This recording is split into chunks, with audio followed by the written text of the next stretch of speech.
Olá, pessoal. Tudo bem? Segundos anos. Como é que vocês estão? Bom, então vamos dar início aqui à explicação da nossa primeira aula de artes, né? Tava demorando, mas até que fim que ela chegou. E chegou bem facinho, né? Sem dificuldades. Bora aqui ver o conceito de arte bidimensional. Ó, gente, bidimensional significa dizer que ela tem apenas duas dimensões, ou seja, comprimento e largura, né? Ela é representada por meio de pinturas, ou seja, é representado com superfícies planas, tá bom? Então, por que que não pode ser uma escultura? Porque na escultura a gente tem ali, né, as três dimensões. A gente tem o comprimento, a gente tem largura, a gente tem a profundidade, né, que fica, né, do outro lado. Então, não pode ser bidimensional, nem escultura, nem arquitetura, né? Porque a gente tem o 3D dessas artes. Bidimensional, somente em superfícies planas, né? Que vai ser o papel, vai ser uma parede, né? Vai ser uma tela, né? Isso não quer dizer que nas artes bidimensionais a gente não tem uma ideia, né, de 3D ilusória, ou seja, existem técnicas que vão transformar essa arte bidimensional, né, com duas dimensões, o comprimento e a largura, vão ser transformadas em 3D, né? Para isso, existem algumas técnicas que eu vou falar aqui para vocês e depois vocês vão fazer essas técnicazinhas como atividade, tá bom? Vocês vão fazer a leitura dessa explicaçãozinha aqui, né? Que vai ser enviada para vocês, né? Sobre o que é a arte bidimensional, né?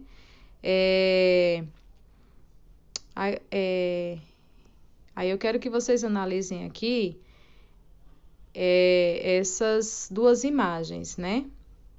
Essas duas imagens que vai dar a noção ilusória de que existe uma terceira dimensão nessa tela, né? Ou nessa fotografia. Fotografia também é uma arte bidimensional, certo, gente? Porque a fotografia ela é plana, né? Ela só tem comprimento e largura.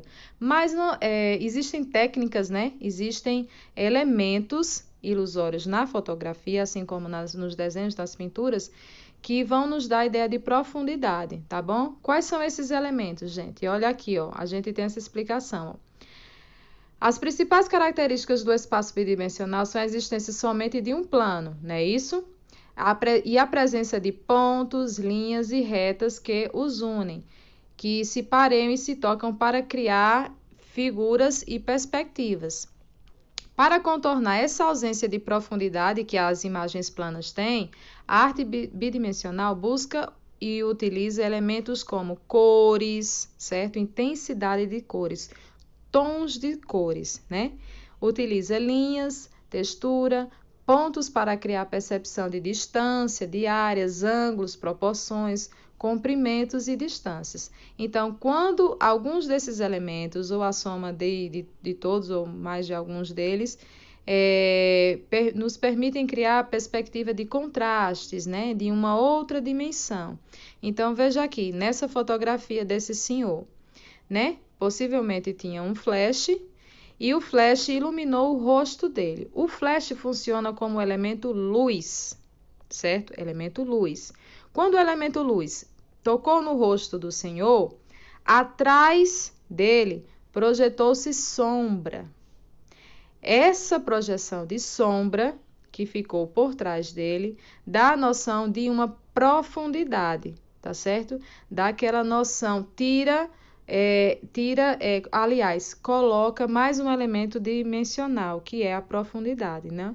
Então, a gente tem noção que atrás desse senhor tem um outro espaço, não é isso? Nesse quadro aqui, ó, perceba que nesse quadro temos pontos iluminados, pontos mais brancos e temos pontos mais escuros, né? Que dá a noção de que atrás dos pontos mais brancos existe um espaço, certo? Um outro espaço lá atrás. Então, no nosso cérebro, o nosso cérebro entende isso como um espaço atrás da figura que foi projetada na frente, criando uma outra dimensão, certo?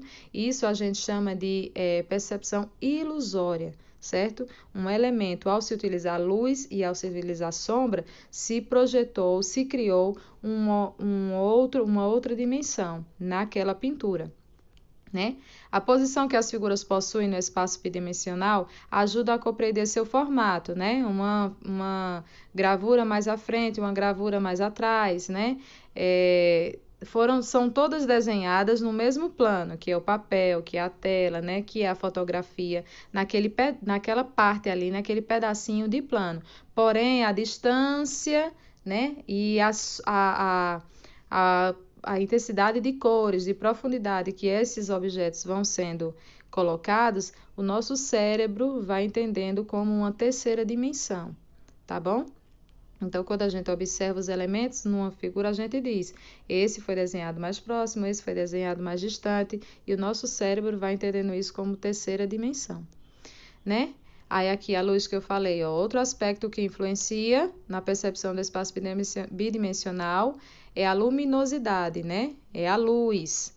Então, veja aqui no exemplo com o retrato de Mona Lisa, né? O rosto de Mona Lisa está iluminado, o colo de Mona Lisa também está iluminado, as mãos de Mona Lisa. Atrás aqui no céu, né? Temos a presença de luz, que é o sol, que é do sol, né? Isso nos dá a ideia de quê? De que Mona Lisa, né, foi pintada, está à frente de uma paisagem, né? A paisagem, a natureza está atrás, Mona Lisa está na frente e alguém desenhou, pintou Mona Lisa, né? Evidenciando essas partes, né? Que aí já é um outro aspecto, né, de análise de poética da imagem, né? O que é que Mona Lisa, o que é que o artista quer representar quando ele projeta esses tons de luz no rosto, no colo e nas mãos de Mona Lisa? O que é que você enxerga dos sentimentos nessa pintura, né? Já é um outro aspecto que é a poética da obra, né? Mas aqui a gente está falando de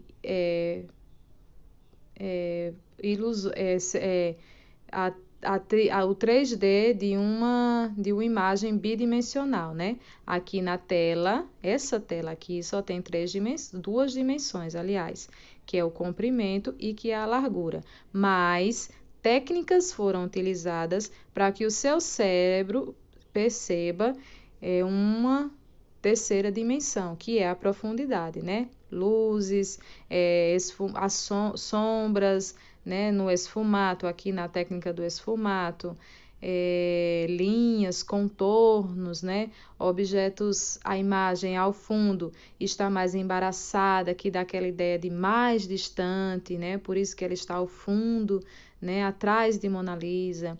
Mona Lisa está com tons com linhas mais rígidas, né, por isso que dá a ideia de estar mais próximo, né, e o nosso cérebro vai entendendo isso como terceira dimensão. Aqui é uma fotografia em preto e branco, né? E a gente percebe na fotografia, através de sombras, né? Através de luzes, que existem espaços, né? Como o céu. O céu tem linhas, tem contornos mais esfumaçados, então está mais distante, né? As árvores aqui, essa vegetação aqui na frente está bem mais escura, então ela está mais próxima, né? E o nosso cérebro vai entendendo isso como contornos de distanciamento, né? Olha aqui nesse desenho. Nesse desenho, a gente tem, nessa pintura, né? A gente tem aqui a projeção de sombras no chão, né? Olha aqui o desenho de uma água, né? Da água no chão. Aqui o nosso cérebro entende que o jarro marrom, né, o jarro alaranjado, está atrás do jarro azul. Por que a gente percebe dessa forma, né? Porque a projeção do azul foi colocada na frente, né? Escondeu, aliás, uma parte do jarro marrom. Então, ao usar cor, o elemento cor na frente da cor do laranja, o nosso cérebro entendeu que atrás do jarro azul existe uma outra, né, uma outra dimensão. As plantas também, né, os bambus aqui estão atrás do jarro azul, porque a cor azul escondeu as cores aqui do bambu, né? Muito interessante isso, gente. Nosso cérebro entende direitinho essa noção de ilusória de dimensão, né? Aí a gente tem aqui a origem, a história dessa arte bidimensional. A gente vê aqui que no início da arte, né, lá quando os nossos primórdios começaram a fazer a arte rupestre, eles não tinham essa noção de criar elementos para essa ilusão de 3D, né? Eles só utilizavam superfícies planas, né, que eram as paredes das cavernas, e desenhavam, né? Aqui os egípcios, eles também utilizavam desenhos, né, desenhos simples, utilizando vários tons de cores, né, a policromia, e a gente não tinha muita noção de terceira dimensão.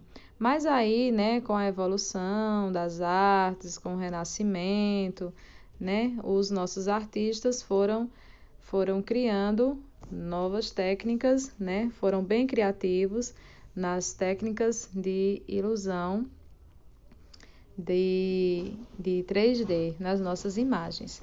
Então, nessa atividade aqui, gente, a gente tem o seguinte: a gente tem, vocês têm uma questão que vocês vão marcar para dizer um exemplo de um objeto bidimensional, né?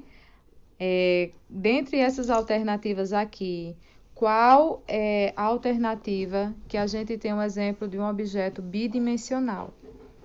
É a letra A, que é uma piscina, é a letra B, que é uma escultura, letra C, um campo de futebol, letra D, uma caixa de sapatos, ou a letra E, uma fotografia. Bidimensional, lembra, só tem 2 dimensões, comprimento e largura. Muito fácil, né, gente? Qual a alternativa? Não quero ninguém errando essa. Na segunda questão, aí o lado artista de vocês vai fluir, certo? Vocês vão fazer no caderno de vocês um desenho, né? Uma criação, onde você vai utilizar o conceito do espaço bidimensional, utilizando elementos para dar uma noção de profundidade, né? Então, vocês podem utilizar uma sombra atrás, né? Vocês podem desenhar um objeto e projetar uma sombra, né? Com esfumaço, né? Com lápis mesmo. Não precisa nem colorir, né? Se você não quiser. Você só precisa dar aquela noção de profundidade no seu desenho. Você pode usar uma sombra, você pode usar uma cor bem forte no objeto, assim, que é para bem clara no objeto, que é para dar uma noção de luz naquele objeto, e atrás do objeto você desenha uma sombra. Fica bem legal, certo? Você pode criar um objeto, né, na frente de outro, né? Vocês, por exemplo, podem desenhar uma pessoa na frente de outra pessoa, né? Aí, através da cor, vocês vão esconder a cor da pessoa que está atrás, né? Então, são essas técnicas que vocês vão dar a ideia de um espaço atrás, certo? Uma outra dimensão atrás da imagem que vocês vão projetar na frente. Coloque essa cabecinha para funcionar, esse lado artista de vocês, tá bom? Não precisa fazer desenho lindo, né? Uma bola, uma flor, né? Já é suficiente, contanto que vocês representem esse efeito de ilusão de ótica, né? De ilusão de ótica, projetando uma terceira dimensão no objeto que vocês criarem, tá bom? Tirem fotografia da atividade de vocês e me mandem no WhatsApp. Qualquer dúvida, eu tô no WhatsApp, tá, gente? Beijo e até a próxima aula.